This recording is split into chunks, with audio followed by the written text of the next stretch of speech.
This happened in the summer, and I believe I was about 12 at the time. I was staying in a hotel in a fairly large city with my mom and my younger brother. We were visiting our extended family, but chose not to stay in their house. My brother is younger than me by a decent amount, so I was usually told to keep an eye on him. On the day we arrived, my mom told me to do just that while she checked us in and received our room card. So my brother and I sat down on a couch in the lobby and relaxed a little bit. While we were sitting, a man in about his mid-40s walked into the hotel. The couch was facing the hotel doors, so I got a good look at him. I remember that he was very average looking.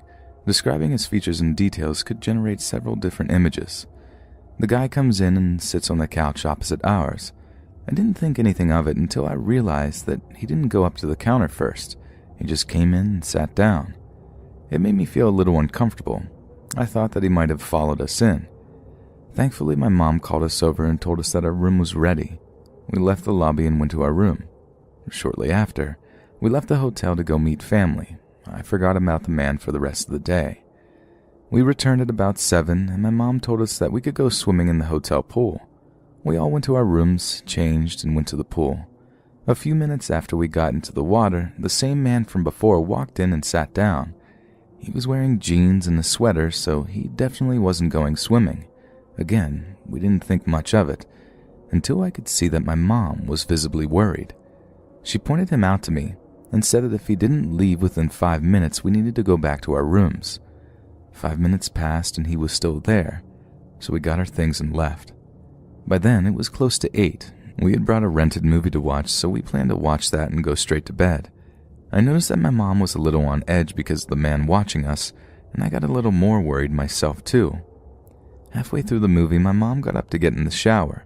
While she was in there, someone knocked on the door and said, "Housekeeping," in a high-pitched voice. I thought it was weird that the cleaning staff would come this late, but we needed another towel, so I answered the door. I wish I hadn't been so stupid. It was the creepy man. He gave me a smile and a little wave. I just stood there, kind of motionless. My mind automatically went to the worst possible situation: kidnapping, torture, etc. I heard the water in the shower turn off. He stood there as well for a moment, and then he spoke. "How was your swim?" At that moment, my mom came out of the shower, saw the man at the door, pulled me back, and slammed the door. She locked it, then she called the front desk from our hotel phone to report the guy. I told her to just call the police, but she didn't listen. She then requested we switch rooms. I then heard footsteps stomping down the hallway away from our room. Thankfully, the guy had left. After that, we switched hotel rooms and didn't see the guy again during our stay.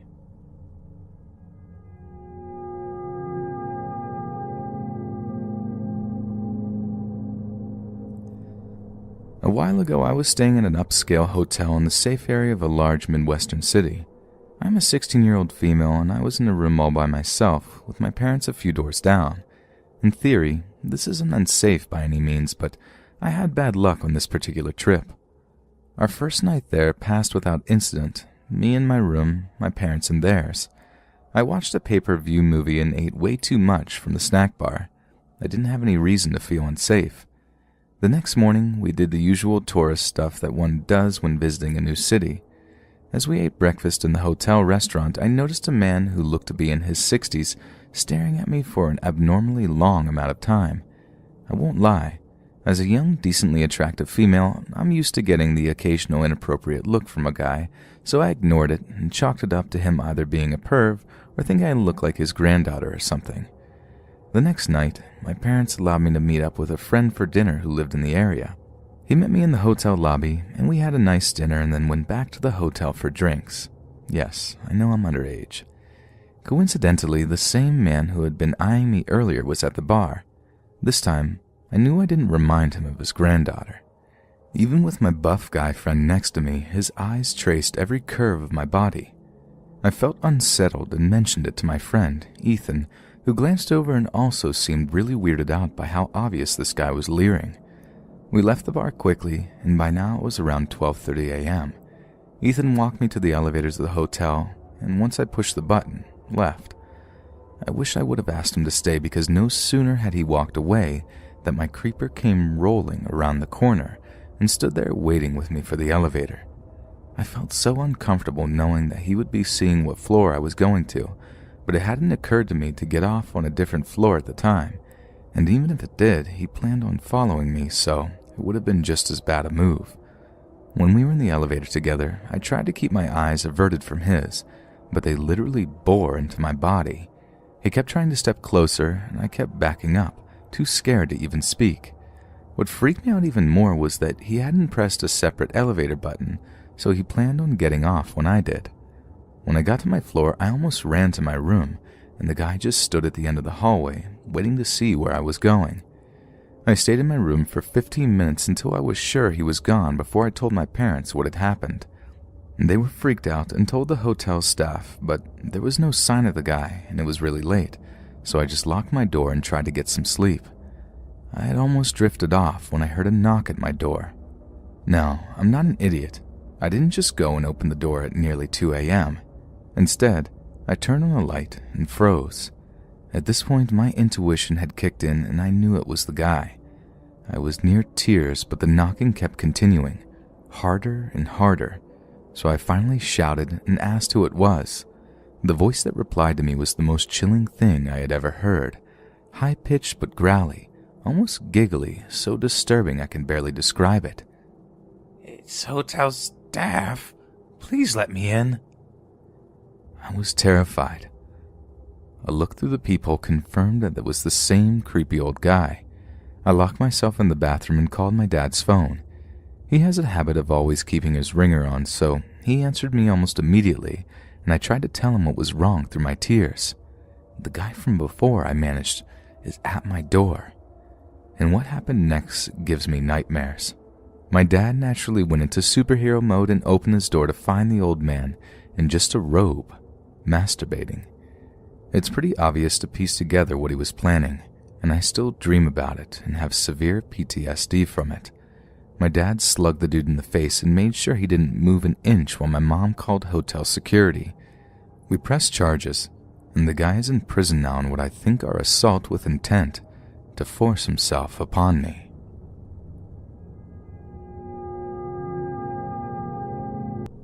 I've recently moved to a new town and have been job hunting. I stopped by a hotel on the shoreline and went in to see if they needed someone for desk work. Inside was vacant, dark, and smelt stale. The man behind the desk had an extremely thick accent and it was difficult for me to understand him. It seemed like he was the only person in the whole building and I got a strange vibe from the whole place, but stayed to fill out the application and turn it in as quickly as possible. I could feel him staring at me the entire time. The man muttered something under his breath and took my application. After I left, I decided most likely I would not be accepting a position there because of the strangeness of the situation, and really regretted leaving my phone number, address, and other personal info on the application. Later that evening, I'm at home watching the Olympics in my living room, around 10 or so. I go into my bedroom to grab my phone off the charger, and I see I have a missed call from just a few minutes earlier. It's strange for anyone to be calling me so late, but I redialed the number to satisfy my curiosity. A woman with a thick accent answers and demands to know who is calling. I politely told her that I had missed a call from this number. She starts screaming, "No, no, no, Samantha!" at the top of her lungs and hangs up. It freaked me out that she had used my name in her crazy talk, but figured it was some crackhead that misdialed my number. I take my phone back with me into the living room and sit down. Right then my phone starts ringing again. I answer, and it's the man from the hotel yelling my name over and over again. He is screaming at the top of his lungs and I can hear the woman yelling too. I could catch pieces of what they were saying, but in between their accents and both of them screaming, it was difficult to get it all. I heard, "Disturb my phone. Disturb your life. You can't see." And that's about it. I hung up really fast and proceeded to flip out. They called back 14 times within about 20 minutes. Thankfully, I don't have my voicemail set up, so they couldn't leave any. My husband came home at around midnight, and I told him what happened. He laughed it off and said they were probably on drugs and just dialed my number to mess with me. I really hated the fact that these people had a decent chunk of my personal information, but I figured they were too crazy to do anything but make creepy phone calls at night. I finally calmed down enough to go to sleep at around 3 in the morning. About half an hour later, I wake up to my dog barking, growling, and charging at the back door. I know immediately something is wrong because she never acts like this and is well trained. My husband and I both sprinted into the living room and saw a hand reaching through the doggy door, clawing at the tile. I screamed and my husband grabbed me, and we went into the bedroom and locked the door. I dialed the police, and thankfully they were there within 10 minutes. The man was long gone, but I knew exactly who it was. I gave them my statement and showed them my call log from earlier. They called the number, but it was a prepaid phone, so there wasn't a lot they could do to trace it. By the time the police left, it was around 5:30 in the morning, which was okay with me since I wouldn't be able to sleep anyways. A few hours later, my husband, who was still really angry, and I decided to go to the hotel to try to get some information about the guy and inform the staff that this guy was nuts. We spoke to the manager there, and he told us that the man I described had been fired a year ago for stalking a housemaid. Oh my God, what was he doing in the lobby last week then? They checked the security cameras and discovered that he was constantly around the hotel and staring in the windows. I guess he had snuck in while the manager left the desk right as I walked in. The manager contacted the police and was able to file trespassing charges against him. Now at least the police are looking for him. At this point, I'm in tears. I had given a crazy person all my info and he was harassing and stalking me. I'm still receiving phone calls from strange numbers during the night, but luckily he hasn't returned to the house, as far as I know.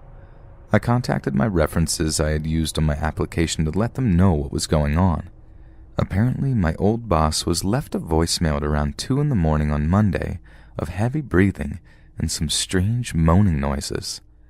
This past week, I haven't been able to sleep at all. I'm a nervous wreck and jump out of my skin every time my phone rings or I hear my dog barking.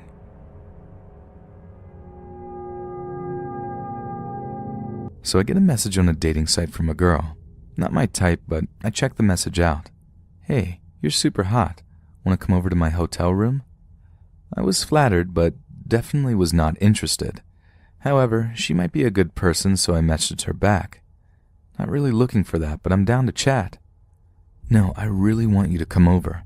I'm on vacation, and I'm at the hotel near your house. Once again, I say, I'm sorry, but I'm not interested. Where are you from, and why choose here to vacation to? I'm from here, but I'm at a hotel wanting you to smash. Come over. At this point, I was sketched out. Why rent a hotel room when you live here? It's a smaller city. So I did the smart thing. I blocked her. I sent a message beforehand saying goodbye and hope she finds someone that is interested. Fast forward 30 minutes. She made a second account and sent me this. I'm serious. I really want you to come over. Here's something to persuade you. And it was an Imgur link to a picture of a naked woman in a bed. So, I block her again. Not even 15 minutes went by and there was another account and message from her. At this point, I think I'm getting trolled. My friends could easily have pulled this off. I wanted to call their bluff, so I created a new Kik account, gave my info, and told her to go on video. I was going to catch my friends. Well, it was her.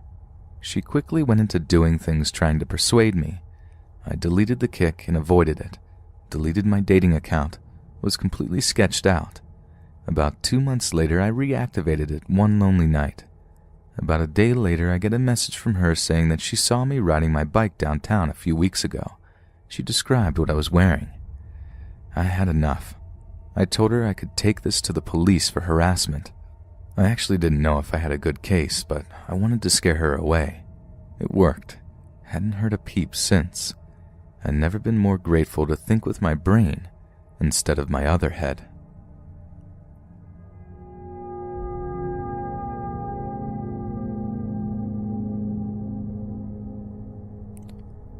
So my girlfriend and I got a motel for 2 nights. It was not the best motel, not on the best side of town, but it was cheap, so it worked for us. I was 20 and she was 19 at the time. Anyways, the first night went fine. However, the second night things started to get strange. At about midnight, there was a banging on her door. I looked out the peephole to see a scraggly-looking, shorter white man standing outside my door with jeans on and no shirt. My first thought was that this guy was probably on drugs or something. He was probably banging on everyone's door for whatever reason. Whatever, I'm tired. Time to go to sleep. Then, about 2 a.m., as my girlfriend and I are starting to fall asleep, I think I hear the man say something outside. "You and your girl are gonna die tonight." No, I tried to trick myself into thinking that I didn't really hear this. I mean, why would some random stranger say this?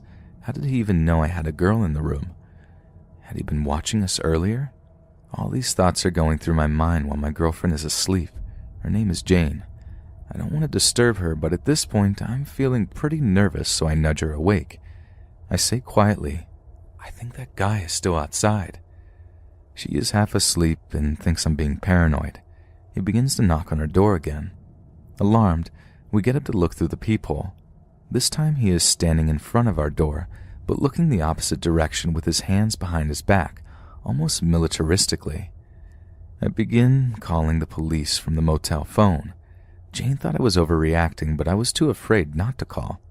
I told the police about the man, and they said they would send somebody out. I called the lobby and told them as well, but they said they couldn't do anything and that I should call the police. Sure enough, about 10 minutes later, actually a pretty decent response time, a police car rolls through the parking lot. Then they leave. What? They must not have seen the guy. Great. Now this guy starts talking more craziness outside.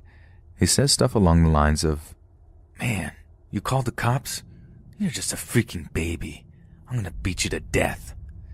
But stops shortly after, and we didn't hear anything from him for another 10 to 15 minutes. Then again outside I hear him say, "You and your girl are gonna die tonight." Jane heard him this time as well, and she instantly was on my level of terrifiedness. And she hadn't heard this before and insinuated I was over-paranoid or hearing things. She insisted we call the police, and this time I let her talk to them. She was much more shooken up on the phone and conveyed a necessary sense of urgency I wasn't capable of. Again, a police cruiser comes through the parking lot. I see the car is about to leave again. Angry, I walked outside to the cruiser. I felt safe enough to walk outside since the police were right there. I asked why they were leaving, and they said that they talked to the guy, but he wasn't doing anything obviously criminal, so they couldn't do anything about it. The officer said he was messing with the air conditioner to our room. I explained to the officer the comments we heard this man making about killing us, but again, he told me there was nothing he could do. Oh my God, right? So the cops leave again. They leave me and my girlfriend alone at this motel with this crazy guy for the second time. Now he's angry and must have seen me talking to the cops. Again, he's knocking on our door, calling me a little baby, saying he's gonna kill me. So I call the cops for the third time. About 15 minutes later, I heard the sound of handcuffs outside my room. I had never felt so relieved. I don't know what happened and why they finally decided to arrest him. I'm just glad that they did. I could hear him saying, "What did I do? I didn't do anything," while they were cuffing him. As soon as the police were gone, my girlfriend and I left the motel. Luckily, my friend was awake at 4 a.m. when I called him, and we crashed at his house for the night. When we were pulling out of the motel parking lot, I could see the man in the back of the police car looking at me. The deadest and most soulless eyes I had ever seen. I was 14 when this occurred, and I'm 22 now, but I still remember in crisp detail, and it freaks me out to this day thinking about what could have happened if things turned out differently. School was out for summer, and I had convinced my mom to send me to Russia for a couple of months to visit my grandparents. We moved to North America when I was little, and I hadn't been back much since. Plus, I thought it would be fun being on my first trip abroad by myself. She agreed, and off I went on my first solo transatlantic journey. My grandparents are great people and have always spoiled me and my mom rotten, and they were ecstatic their only granddaughter wanted to visit, so they planned a little vacation of their own with me a month after I arrived to a popular beach resort city in Turkey. We were to stay at a 5-star resort in Ankara for 2 weeks. I thought that was spectacular, getting to travel to not one, but 2 countries in one summer, and to a fancy exotic place like Turkey. I was dying to go. But, full disclosure, when I arrived to Russia, it wasn't really what I was expecting. My grandparents are really protective people, and I couldn't do much or go anywhere by myself, so it got boring pretty fast, and I spent most of my days playing PSP in my room. I was also accustomed to being active and wanted to do things like go jogging, which I did every day at home, so I gave my grandparents a hard time about this since they wouldn't let me go alone, and naturally they couldn't really keep up. Then after about a month, the time came to go to Turkey, and I was super excited to finally get some freedom and a change of scenery. I had been pent up at home too long. The resort they had picked was sprawled over a pretty large area. However, it was all very well secured and isolated from the rest of the city, and there was also a huge garden on the property which was ideally suited for jogging. This time, I had my own room separate from my grandparents, so I took this chance to go off by myself and explore the grounds. Most of the time, I would go jogging in the mornings when it was cooler with my big old iPod, so I couldn't hear anything that was going on around me, but I figured it was pretty safe since it was a nice hotel with plenty of tourists. Then I started to notice him, a pretty innocuous-seeming gardener in his late 40s, early 50s in a green uniform. I remember he looked like a shriveled old date from too many years in the sun. He would always wave or say something in broken English as I passed by while he trimmed the shrubs or mowed the lawn. I would politely wave back, smile or nod, but I didn't really pay much attention. Fast forward about 10 days, and I was really enjoying myself. It was fun to swim in the pool and the sea, the food was great, and my grandparents had let up a lot so I could do more by myself. However, they didn't know about my morning runs in the gardens, and I wasn't going to tell them because I wasn't sure they would approve. So one morning at around 7 a.m. while I'm jogging, I see the gardener again, but this time it's clear he's trying to get my attention. He waves at me and yells something, so I stop and pull out my earphones, trying to figure out what he wants. Now, I know he works for the hotel, so I don't really suspect anything. He waves at me again and motions me to come forward.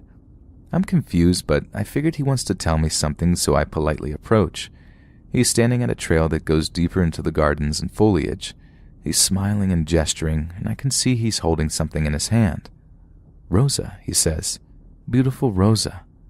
Then I notice he's holding a rose and extending it to me. At this point I'm confused and a little freaked out about what he's thinking, but I stay put. Usually the hotel staff there are chatty but nice enough. My grandparents would always get pulled into conversations with him about things. I figured it's something like this now, and I don't want to be rude but still want to be on my way without offending the old man.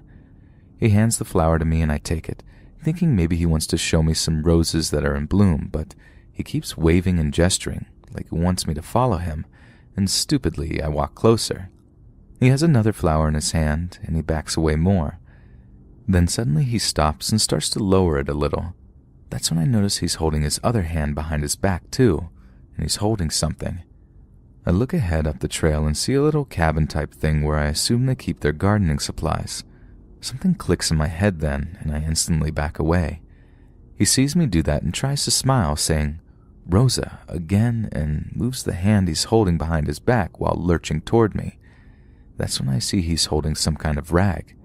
Without hesitation, I drop the rose he handed me, turn around and run for it at full speed. I don't stop to look back and run like mad back to the hotel.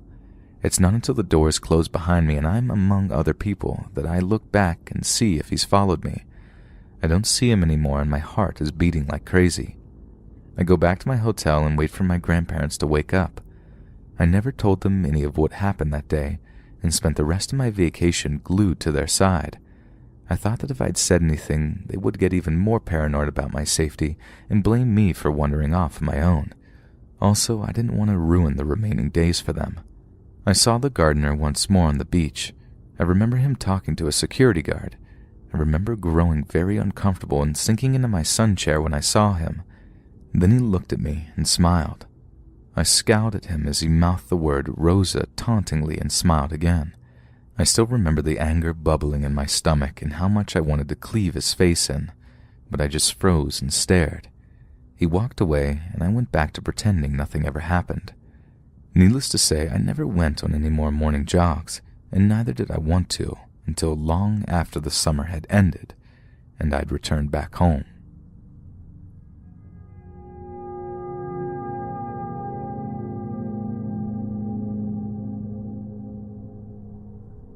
When I was about 16, I went on a trip to Cabo San Lucas with my family and my best friend.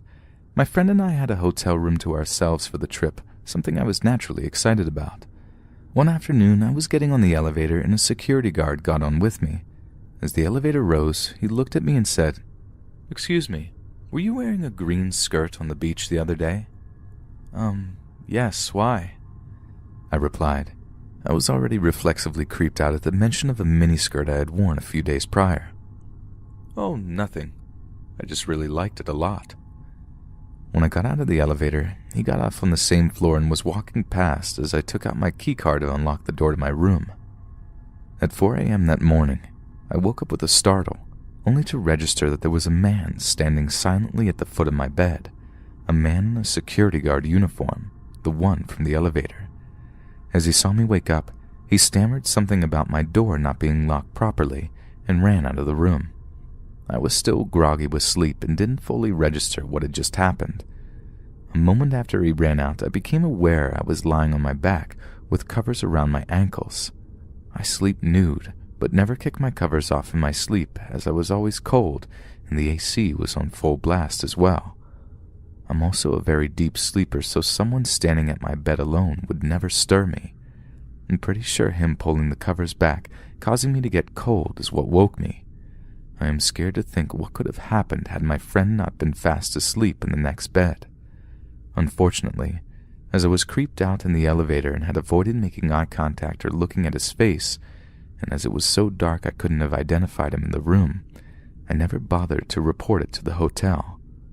I still regret that, years later.